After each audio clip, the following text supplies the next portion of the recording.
어제부터 4주 동안 사적 모임 허용 인원을 수도권은 최대 6인, 비수도권은 최대 8인까지로 축소하겠습니다.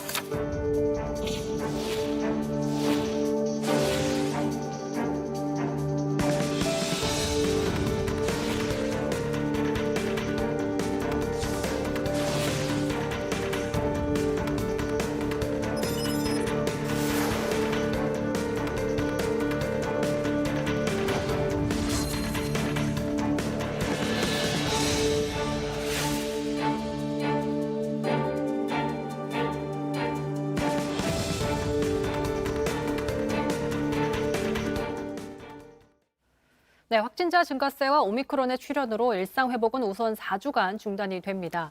연말연시 늘어날 모임을 대비해서 사적 모임 규모는 축소하고 방역 패스 대상 시설은 확대되는데요. 이번 방역 조치 방안에는 내년 2월부터 일부 청소년에게도 방역 패스를 확대하기로 그런 시행도 담겨 있습니다. 자, 오늘 방역 대책에는 영업시간 제한과 집합 금지는 포함되지 않았지만 인원 규모에는 변화가 있었습니다. 먼저 이재인 전국자영업자 비상대책위원회 대변인 연결해서 관련된 얘기 좀 먼저 나눠보도록 하죠. 나와 계시죠? 네, 안녕하세요.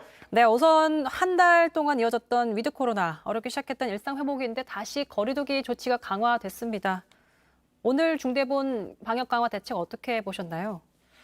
네, 일단 저희 자영업단체에서 지난 8월, 9월부터 주장했던 게 위드 코로나였는데요. 네. 그때는 서울대 의대 김윤 교수님 자료를 근거로 해서 최대 10,000명의 확진자 발생을 가정을 하고 거기에 따라서 위중증 환자에 대한 병상 그리고 방역 인력 이 두 가지에 대한 2배 확대를 주장을 했었습니다. 하지만은 정부는 이런 그 병상이나 인력에 대한 그 확대를 미미하게만 적용을 했고 약간 늘리는 수준으로 했기 때문에 단계적 일상회복을 추진하면서 현재 5,000명에 이르렀는데 엄청난 대혼란을 야기하고 있는 거죠. 그래서 이제 저희 자영업자 단체에서는 네. 이 보건당국의 준비 부족으로 인한 지금의 혼란에 대한 책임을 결국 우리 자영업자에게 지우고 있다. 이런 책임 전가와 또다시 반복되는 자영업자 옥죄기의 불안감을 감출 수 없고요. 결국에는 병상, 그다음에 인력에 대한 그 확보 없이는 지금의 혼란은 계속 반복될 거라고 생각합니다.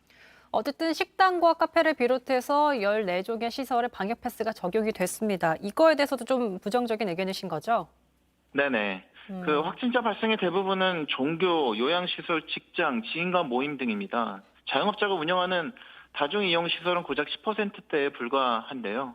마치 다중이용시설에서 100% 나오는 것처럼 과도한 방역수칙을 적용을 계속하고 있고 그래서 분노를 금할 수 없는 상황이죠. 대표 사례로 지금 오미크론 변이 시작점이 종교시설인데 여기에 대한 방역 패스 적용이 없고요. 그리고 네. 백화점과 대형마트 또한 백신 패스 적용이 없습니다.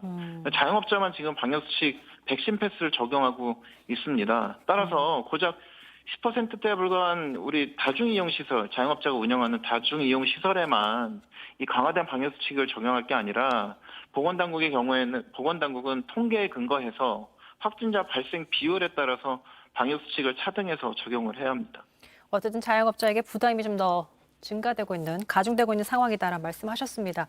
다행인 부분이라고 하면은 그나마 영업시간제 제한과 집합금지가 포함되지 않았다는 거를 볼 수 있지 않을까요?